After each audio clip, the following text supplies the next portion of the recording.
Untuk membuat larutan garam, kita membutuhkan garam dan air. Proses pembuatannya juga tergolong mudah. Kita hanya perlu mencampurkan garam dengan air, kemudian mengaduknya hingga larut. Untuk menghasilkan larutan garam yang encer, kita bisa menambahkan air beberapa gelas. Sementara itu, untuk menghasilkan larutan garam yang pekat, kita bisa menambahkan beberapa sendok makan garam.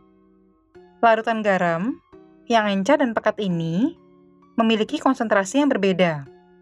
Apakah yang dimaksud dengan konsentrasi dan bagaimana menghitungnya?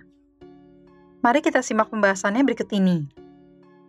Larutan garam dapur termasuk jenis campuran homogen, yaitu zat campuran yang zat penyusunnya tercampur sempurna sehingga tidak dapat dibedakan. Campuran homogen ini dapat juga disebut sebagai larutan. Zat penyusun dalam suatu larutan dibedakan menjadi zat terlarut dan zat pelarut.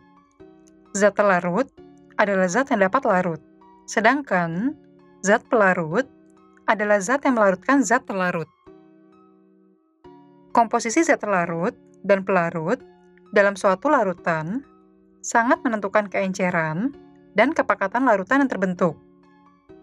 Jika jumlah zat terlarut dalam suatu larutan sedikit dibandingkan dengan jumlah zat pelarutnya, larutan tersebut dapat disebut encer. Akan tetapi, jika jumlah zat terlarut dalam suatu larutan banyak dibandingkan zat pelarutnya, larutan tersebut dapat disebut pekat. Sebagai contoh, saat kita membuat larutan garam, 1 sendok makan garam dalam 1 gelas air akan menghasilkan larutan garam yang encer, yang ditunjukkan dengan warna larutannya yang bening.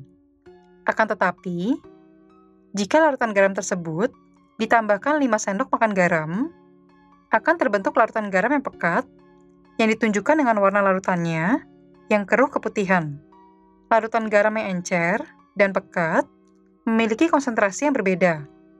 Dengan demikian, dapat disimpulkan bahwa untuk menghasilkan larutan dengan konsentrasi tertentu, kita dapat mengatur jumlah zat terlarut dan zat pelarutnya.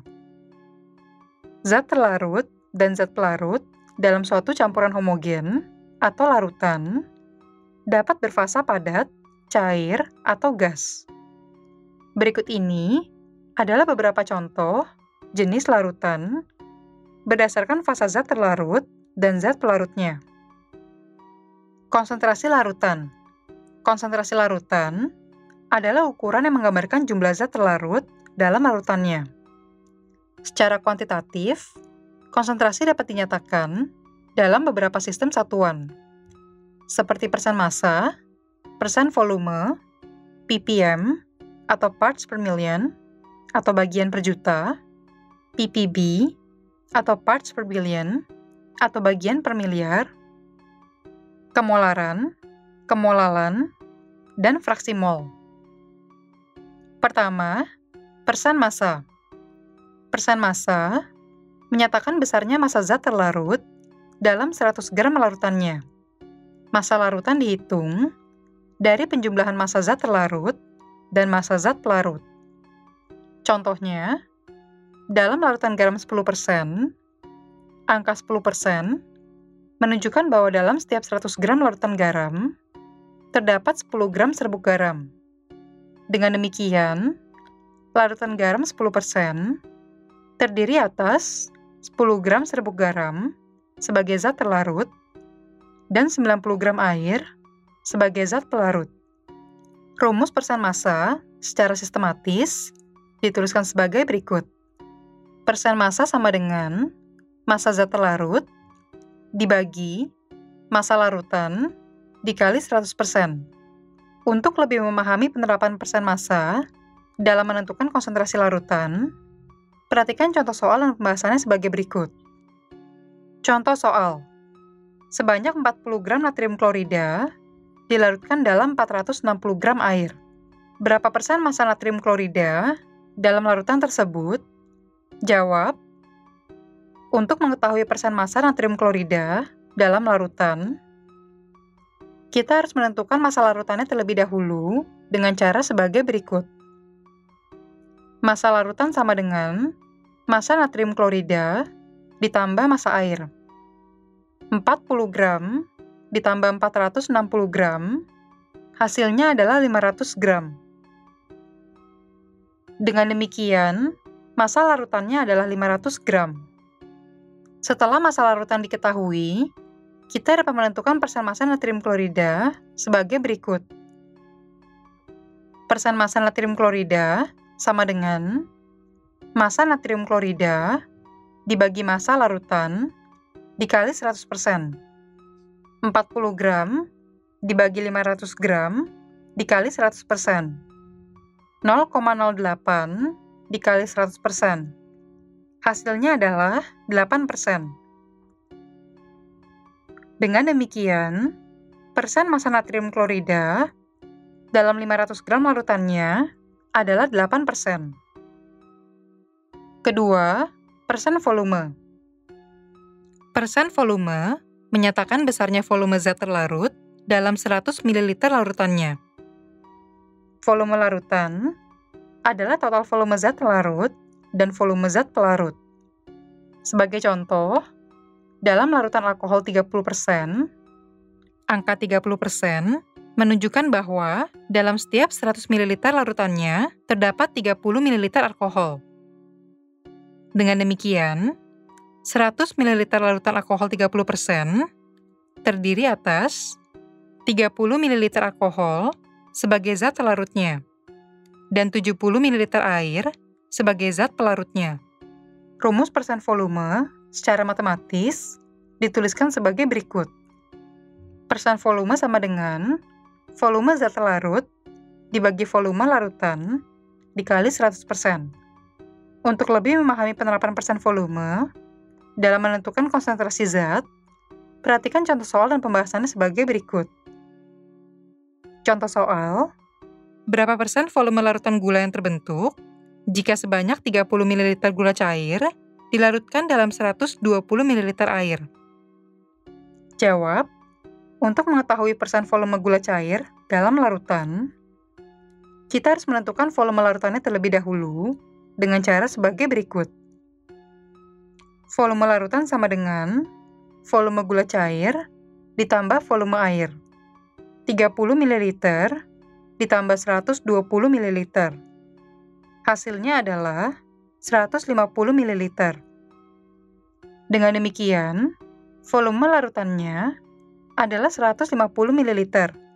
Setelah volume larutan diketahui, kita dapat menentukan persen volume gula cair sebagai berikut.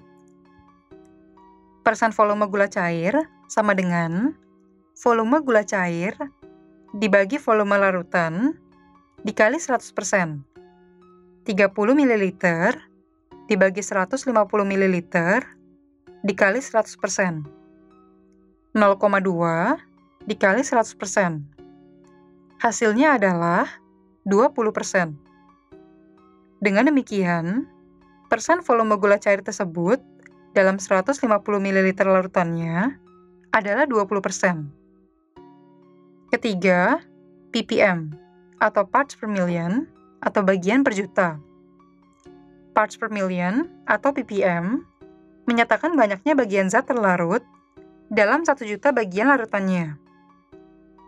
ppm dapat dibedakan menjadi ppm massa dan ppm volume. ppm massa digunakan jika satuan zat terlarutnya dinyatakan dalam satuan massa, seperti kilogram atau miligram. Jika massa zat terlarut dan massa larutan memiliki satuan yang sama, cara menghitung ppm massanya adalah sebagai berikut. ppm massa sama dengan massa zat terlarut dibagi massa larutan dikali 10 pangkat 6. Jika massa zat terlarut dalam satuan miligram dan massa larutan dalam satuan kilogram, cara menghitung ppm massanya adalah sebagai berikut. ppm massa sama dengan massa zat terlarut dalam satuan miligram dibagi massa larutan dalam satuan kilogram. Jika massa zat terlarut dalam satuan miligram dan volume larutan dalam satuan liter, Cara menghitung ppm masanya adalah sebagai berikut. ppm massa sama dengan massa zat terlarut dalam satuan miligram dibagi volume larutan dalam satuan liter. ppm volume digunakan jika satuan zat terlarutnya dinyatakan dalam satuan volume, seperti liter atau mililiter. Adapun persamaan-persamaan dalam ppm volume adalah sebagai berikut. Jika volume zat terlarut dan volume larutan memiliki satuan yang sama, cara menghitung ppm volumenya adalah sebagai berikut.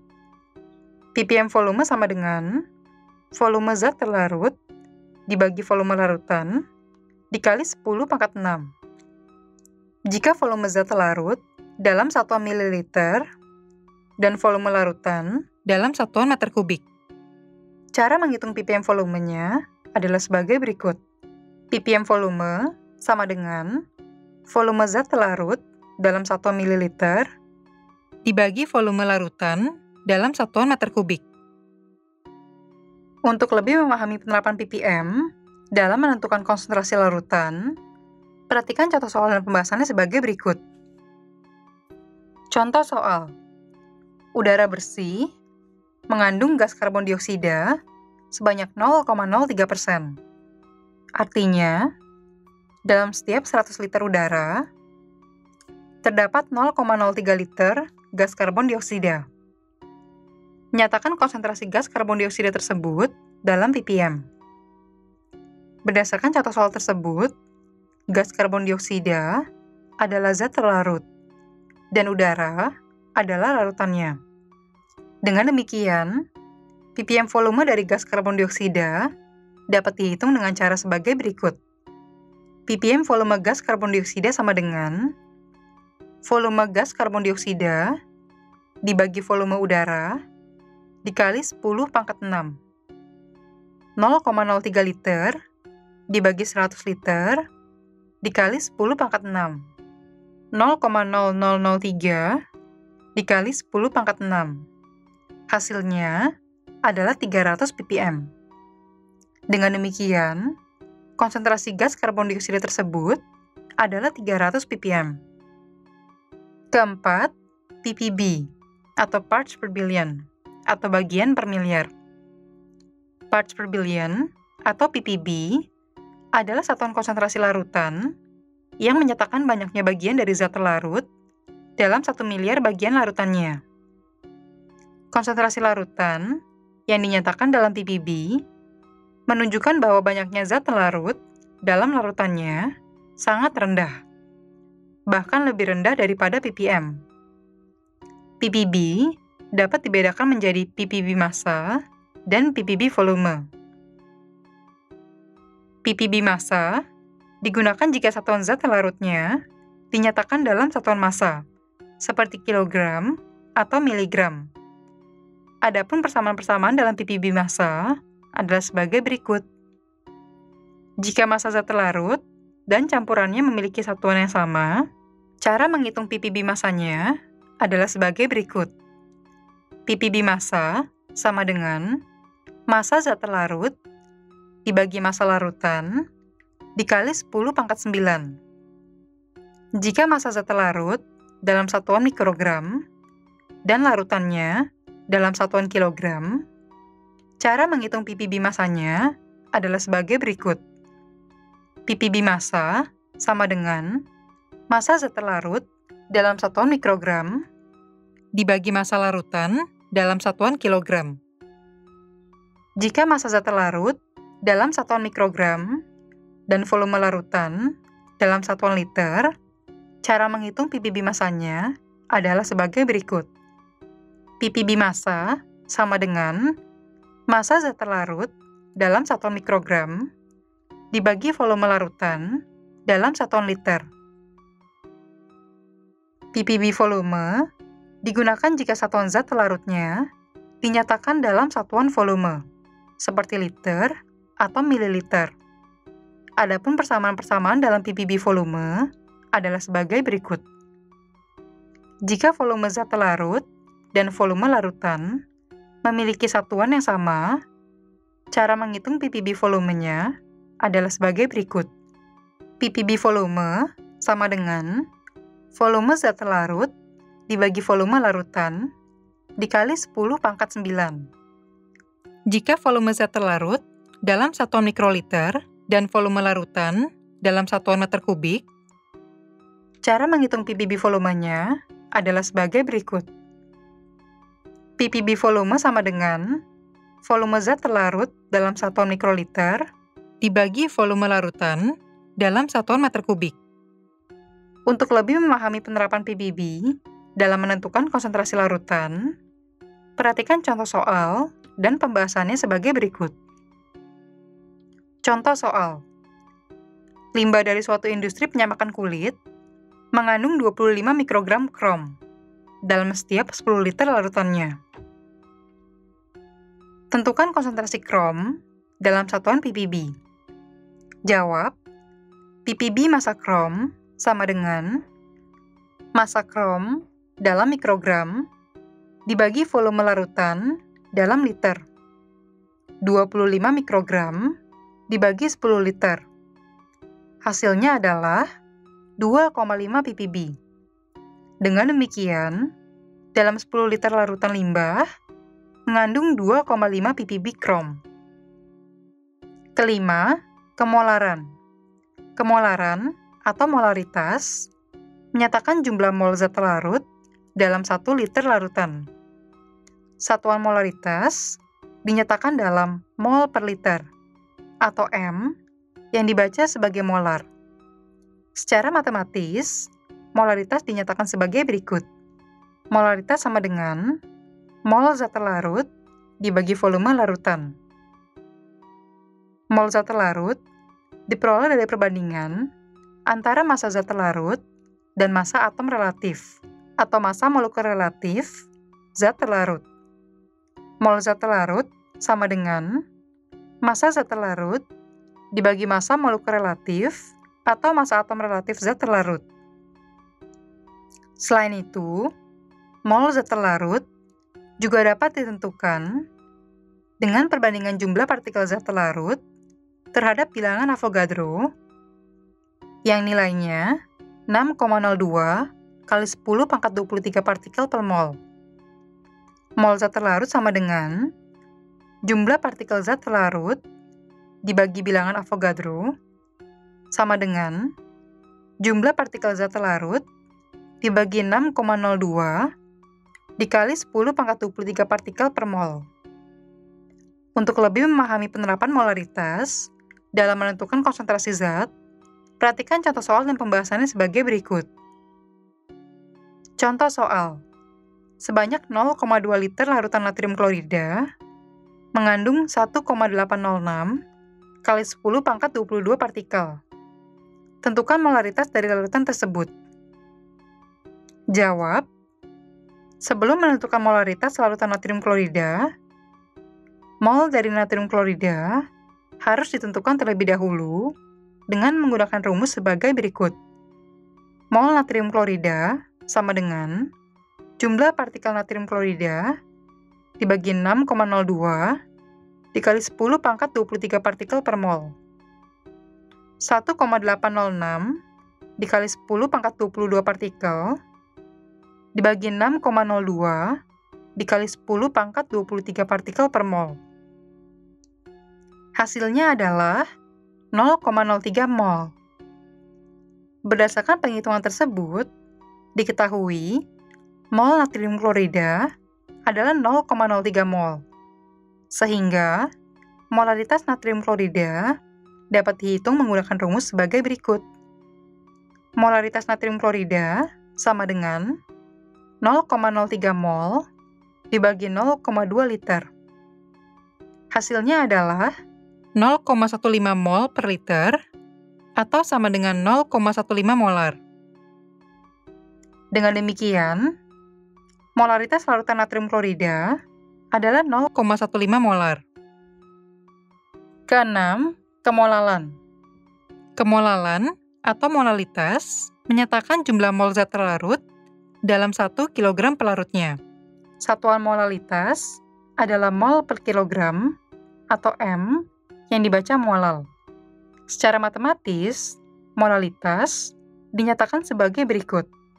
Molalitas sama dengan mol zat larut dibagi massa pelarut dalam satuan kilogram.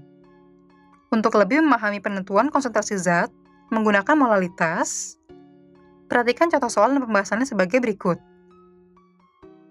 Contoh soal. Tentukan kemolalan dari suatu larutan yang dibuat dengan mencampurkan 3 gram urea dan 0,2 kg air. Diketahui, massa molekul relatif urea adalah 60 gram per mol. Jawab, untuk menentukan kemolalan larutan urea, mol urea harus ditentukan terlebih dahulu menggunakan rumus sebagai berikut. Mol urea sama dengan massa urea dibagi massa molekul relatif urea. 3 gram dibagi 60 gram per mol. Hasilnya adalah 0,05 mol. Dengan demikian, mol urea adalah 0,05 mol. Sehingga, kemolalan larutan urea dapat ditentukan menggunakan rumus sebagai berikut. Kemolalan urea sama dengan mol urea dibagi massa pelarut. 0,05 mol dibagi 0,2 kg. Hasilnya adalah 0,25 mol per kilogram atau sama dengan 0,25 molal. Dengan demikian, kemolalan larutan urea adalah 0,25 molal. Ketujuh, fraksi mol. Fraksi mol dilambangkan sebagai X yang menyatakan jumlah relatif zat terlarut dalam larutannya.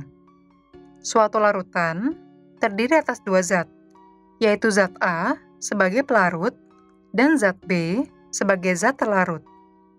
Fraksi mol dari kedua zat tersebut dapat dihitung sebagai berikut. Fraksi mol zat pelarut atau zat A sama dengan mol zat A dibagi jumlah mol zat A ditambah mol zat B. Fraksi mol zat terlarut atau zat B sama dengan mol zat B dibagi mol zat A ditambah mol zat B. Adapun jumlah fraksi mol dari zat pelarut dan zat terlarut sama dengan 1, yang dituliskan secara matematis sebagai berikut. XA ditambah XB sama dengan 1. Untuk lebih memahami penentuan konsentrasi suatu zat menggunakan fraksi mol, perhatikan contoh soal dan pembahasannya sebagai berikut. Contoh soal, hitunglah fraksi mol glukosa dalam larutan glukosa 36% jika diketahui massa molekul relatif glukosa adalah 180 gram per mol dan molekul relatif air adalah 18 gram per mol. Jawab, persen massa glukosa adalah 36%. Artinya, terdapat massa glukosa sebesar 36 gram dalam 100 gram larutan glukosa. Dengan demikian, massa air yang merupakan pelarut dalam larutan glukosa dapat dihitung dengan cara sebagai berikut. Massa air sama dengan massa larutan glukosa dikurang massa glukosa. 100 gram dikurang 36 gram. Hasilnya 64 gram. Dengan demikian, massa air dalam larutan glukosa adalah 64 gram. Untuk menentukan fraksi mol glukosa, kita harus menentukan mol glukosa dan mol air terlebih dahulu dengan menggunakan rumus sebagai berikut. Mol glukosa sama dengan massa glukosa dibagi massa molekul relatif glukosa. 36 gram dibagi 180 gram per mol. Hasilnya adalah 0,2 mol. Dengan demikian, mol glukosa adalah 0,2 mol. Mol air sama dengan massa air dibagi massa molekul relatif air. 64 gram dibagi 18 gram, hasilnya adalah 3,56 mol. Dengan demikian, Mol air adalah 3,56 mol. Setelah mol glukosa dan air diketahui, fraksi mol glukosa dapat dihitung menggunakan rumus sebagai berikut ini. Fraksi mol glukosa sama dengan mol glukosa dibagi mol glukosa ditambah mol air. 0,2 mol dibagi 3,56 mol ditambah 0,2 mol. 0,2 mol dibagi 3,76 mol. Hasilnya kira-kira sama dengan 0,053 mol. Dengan demikian, fraksi mol glukosa dalam larutannya kira-kira sama dengan 0,053 mol. Pengenceran larutan. Pengenceran larutan adalah penambahan zat pelarut yang menyebabkan penurunan konsentrasi larutan. Pengenceran larutan umumnya dilakukan terhadap larutan yang memiliki konsentrasi tinggi untuk menghasilkan larutan dengan konsentrasi yang lebih rendah. Proses pengenceran menyebabkan volume zat pelarut bertambah, tetapi jumlah zat larut tetap. Hal ini mengakibatkan mol zat larut dari larutan sebelumnya dan sesudah pengenceran adalah sama. Jika N1 menyatakan mol larutan sebelum pengenceran dan N2 menyatakan mol larutan setelah pengenceran, persamaan matematisnya dapat dituliskan sebagai berikut. Mol 1 sama dengan mol 2. Dari rumus molaritas, kita mengetahui bahwa molaritas sama dengan mol dibagi volume. Dengan mengubah letak volume dari rumus tersebut di sisi kiri, kita akan memperoleh penjabaran dari rumus mol sebagai berikut. Molaritas dikali volume sama dengan mol. Dengan demikian, persamaan mol 1 sama dengan mol 2 dapat dijabarkan menjadi seperti berikut. Molaritas 1 dikali volume 1 sama dengan molaritas 2 dikali volume 2. Untuk lebih memahami penentuan molaritas suatu zat dari proses pengenceran, perhatikan contoh soal dan pembahasannya sebagai berikut. Contoh soal. Tersedia 100 ml larutan natrium hidroksida 1 molar. Berapakah konsentrasi akhir larutan tersebut jika diencerkan hingga 250 ml? Jawab. Berdasarkan informasi dalam contoh soal, diketahui bahwa volume larutan natrium hidroksida sebelum pengenceran atau V1 adalah 100 ml. Volume larutan natrium hidroksida setelah pengenceran atau V2 sama dengan 250 ml. Molaritas larutan natrium hidroksida sebelum pengenceran atau M1 adalah 1 molar. Molaritas larutan natrium hidroksida setelah pengenceran atau M2 adalah sebagai berikut. Volume 1 dikali molaritas 1 sama dengan volume 2 dikali molaritas 2. Molaritas 2 sama dengan volume 1 dikali molaritas 1 dibagi volume 2. 100 ml dikali 1 molar dikali 250 ml. Hasilnya adalah 0,4 molar. Dengan demikian, konsentrasi larutan natrium hidroksida setelah diencerkan adalah 0,4 molar. Jadi, poin-poin penting pada pembelajaran kali ini adalah sebagai berikut. Pertama, konsentrasi adalah ukuran yang menggambarkan jumlah zat terlarut dalam larutannya. Kedua, konsentrasi dapat dinyatakan dalam beberapa sistem satuan, seperti persen massa, persen volume, parts per million atau bagian per juta, parts per billion atau bagian per miliar, kemolaran, kemolalan, dan fraksi mol. Rumus untuk persen massa adalah sebagai berikut. Rumus untuk persen volume adalah sebagai berikut. Rumus untuk ppm adalah sebagai berikut. Rumus untuk ppb adalah sebagai berikut. Rumus untuk kemolaran atau molaritas adalah sebagai berikut. Rumus untuk kemolalan atau molalitas adalah sebagai berikut. Rumus untuk fraksi mol adalah sebagai berikut. Ketiga, pengenceran larutan adalah penambahan zat pelarut yang menyebabkan penurunan konsentrasi larutan. Keempat, pengenceran menyebabkan volume zat pelarut bertambah, tetapi jumlah zat pelarut tetap. Kelima, rumus pengenceran adalah sebagai berikut.